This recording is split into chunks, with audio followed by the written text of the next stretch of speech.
महाराज जी, इनके बहुत सारे प्रश्न थे। इनके कहने का, गुरु जी, मृत्यु क्या है, जीवन क्या है, जन्म क्या है, नींद क्या है, ईश्वर क्या है, सुंदरता क्या है, दुख क्या है, ध्यान क्या है, सुख क्या है? हम सब प्रश्न का प्रश्न कर रहे हैं। तुम क्या हो?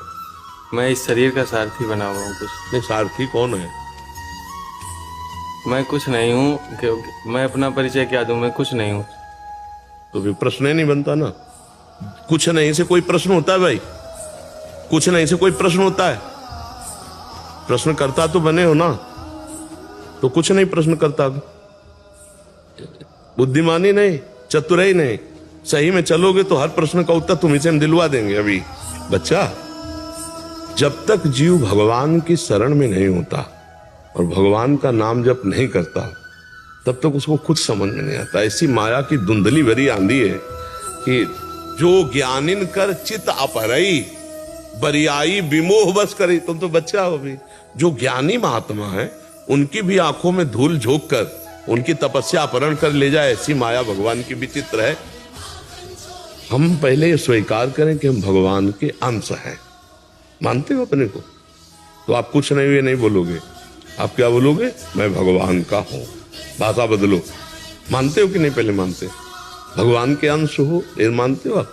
क्योंकि ये शरीर तो एक मनोरथ है, इसको चलाने वाली बुद्धि है, और इस शरीर रूपी रथ में बैठने वाला जो है रथी, वो भगवान का अंश है। तुम सारथी नहीं हो। सारथी बुद्धि है, मन लगाम है, इंद्रियां घोड़े हैं, शरीर रथ है, तुम बैठने वाले हो। बैठने वाला कौन है? ईश्वर अंश, जीव अविनाशी, चेतन अमल, सहज सुख राशि। हर सवाल का उत्तर इसी में आता चला जाएगा। समझ पाए आप कौन है?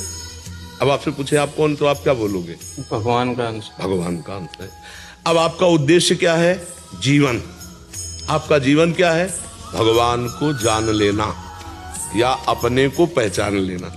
22 साल से इस कमरे में अपने को एक सेकंड भी नहीं मिले। आप नहीं मिले ना अपने से?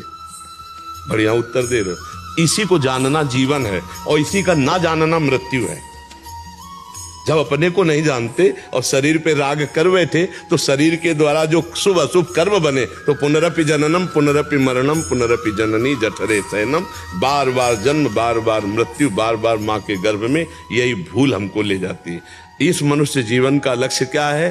भगवान का भजन करके भगवान को जान लेना, भगवान को पा लेना, या अपनी पहचान जान लेना। नर्तन कर फल विषय न भाई, भजिए राम सब काम बिहाई। भजन ना होना और भोगों में रमण करना, यही मृत्यु है। जिन हरि भगति हृदय नहीं आनी, जीवित सब समान ते प्राणी। जीता हुआ मुर्दा टहला है। जिसके जीवन में भगवान का चिंतन नहीं, भजन नहीं, जीता हुआ मुर्दा है। गोस्वामी जी कह रहे हैं, मनुष्य जीवन का लक्ष्य क्या? भगवत प्राप्ति, अपने स्वरूप का बोध हो जाना। मृत्यु क्या? अपने को भूल जाना, शरीर राग में फंस जाना। सारे प्रश्नों का उत्तर तुम्ही से तुमको मिल जाएगा। बस तुम भगवान की शरण में होकर नाम जप करना शुरू करो। आप भगवान के चैतन्य घन अंश हो, आप में सारी शक्तियां हैं। आप अपनी शक्तियों का स्मरण करके उनको जागृत करो। वो है नाम जप, मंत्रानुष्ठान, दूसरों का उपकार करना, पापाचरण से अपने को रोक पाना। अगर रोक पाए तो फिर जीवन प्रकाशमय हो जाएगा। अगर पापाचरण होते रहे तो फिर अंधकार नहीं हटेगा, ज्ञान अंधकार छाया रहेगा। समझ पा रहे हो? सारे प्रश्नों का उत्तर मिल जाएगा आपको। भजन, भजन नहीं है तो फिर टिकेगा भी नहीं। कोई उत्तर दे दो, कोई उत्तर टिके। ऐसे में टिकता है, ऐसे में नहीं टिकता। जो भजन करने वाला होता है ऐसे होता है। जो भजन भगवान से विमुख होता है वो अहंकारी ऐसे होता है, उसमें कुछ नहीं टिकता है। तुम नाम जप करो, भगवान के आश्रित रहो, माता पिता की सेवा करो, समाज की सेवा करो। इनमें सब में भगवान विराजमान है। यही जीवन का लक्ष्य है कि भगवान की हमें इन किन प्रकार प्राप्ति हो जाए। और अगर प्राप्ति न हो, सो परत्र दुख पावई, सिर धुनि धुनि पछताए, काल ही कर्म ही ईश्वर मिथ्या दोष लगाए। जो न तरह भव सागर, असमाज नर पाए, स्वति निंदक मंदमति आत्महनन। वो आत्महत्यारा है। वो दुर्गति को प्राप्त होगा जो मानव देह प्राप्त करके पापाचरण करता है और भगवान की प्राप्ति नहीं कर लेता। नाम जप करो, सब प्रश्नों का उत्तर मिल जाए।